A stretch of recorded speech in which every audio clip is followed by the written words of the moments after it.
Hey guys, I've been wanting to talk about this for a little while now, and I've just been sort of dwelling on it, pondering it for the last sort of couple of weeks or so, where I'm starting to feel really, really settled in my own skin, and I am starting to feel a very real definition of self-love.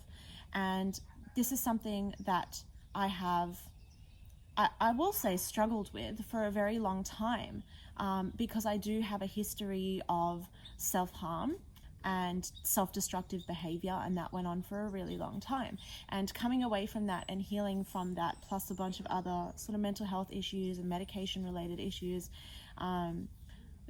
once you get on the internet, especially once you get into self-help and well-being communities, self-love, of course, is very widely talked about. And there are always these really cute little ways of loving yourself, like take a bath, buy yourself some cute skincare products, do a mandala coloring in. And I'd be like, okay, that sounds really cute. It always sounds cute. It looks cute too. So I do the face mask, I take the bath, I do the mandala coloring in, and the whole time I'm doing that stuff, I'm just like, okay, this is fun for a little while, and then I would actually get agitated, particularly taking the baths, because a part of my self-destructive behavior was slamming my body to the point of injury over and over and over, and I actually really, really needed to be taking the baths. But every time I would get in the bath, I would have a full body, very real full body reaction that is like, get the fuck out of here, like don't sit in this, like you can't be here. I would have to like get out of the bath and lie on the floor and just calm myself down. I'd get in and out. It's like, this is self-love, I'm loving myself, this is good for you, trust me, Danica, this is good for you. But so it's led me to come to a somewhat controversial, perhaps, point of view where instead of trying to love yourself by doing all of these acts of kindness towards yourself, if you struggle to love yourself, have you ever tried to make yourself more lovable? I've personally never heard this approach before, and it's not something that I consciously adapted in pursuit of self-love.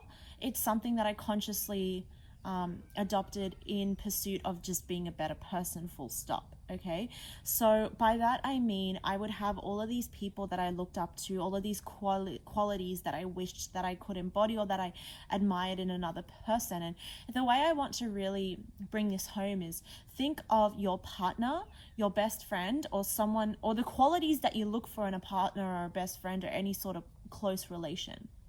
What are the qualities that you look for in another individual that you love and admire and that you wish to be close to? This could be things like spontaneity, creativity, like self-nurture, like you could value other people's self-nurture, all of these little qualities. Think about the qualities about other people that you love, and then self-reflect and say, do I have those qualities? And then think to yourself, if the answer is no, then I'm taking the baths, I'm doing the face masks, I'm trying to love myself when I don't actually have the qualities that I love. I don't embody the qualities that make me love another person. If I only love another person when they embody these qualities, or when I love a person the most when they embody these qualities, how can I expect to love myself if I don't? And quite often, when I think about it, the qualities that I admire in other people are things that I wish to embody and are deep down things that I value. And so these you'll start to notice that these are your core values, things that you love. You love them because they align with the way that you think and the way that you are or wish to be. And so try to turn it back on yourself and think, okay, if I value spontaneity, if I value like clarity of expression, whatever it is, if this is what I value, if this is what I really love to see in another person, and I don't embody it and I don't love myself, then why don't you start there? Why don't you start by adopting qualities that you love and taking them on for yourself and embodying them within your own self? Because I doubt that you can't, just because it isn't you. I really highly doubt that. To make yourself more lovable, you must be a better person. not for anyone else, not for anybody else, but for you. You must be the best version of yourself when nobody else is around and when nobody else is watching, and when there is nothing at stake except for your own attention. When nobody is paying attention except for you, what are the things that you do? How do you carry yourself? How do you clothe yourself? How do you move? What do you do with your time?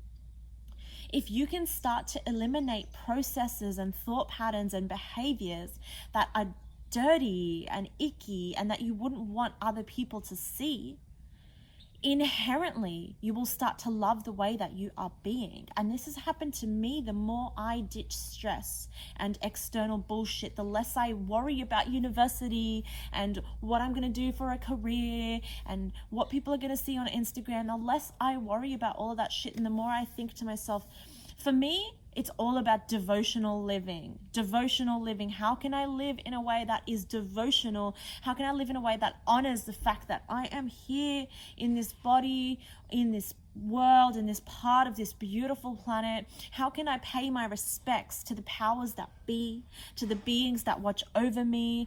How can I live every moment of this lifetime now, with my awareness now, in gratitude towards all of it?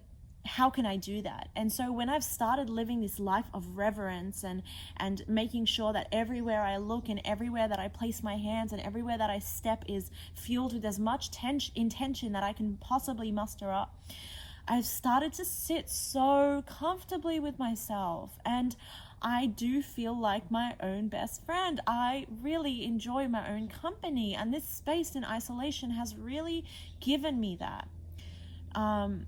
At the start, I really wanted to be in others' company, but now I don't really want to.